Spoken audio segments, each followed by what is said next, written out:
प्रतिभा भूषण राष्ट्रमाता जिजाऊ पुरस्कार 2025, पवई फूड और music festival 2025।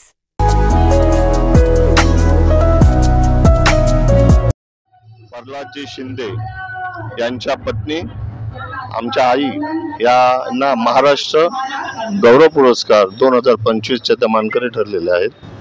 आपण त्यांच्याशी उद्घोष करूया। आई कसं वाटतं तुम्हाला? मला चांगलं वाटतंय, छान वाटतंय, छान।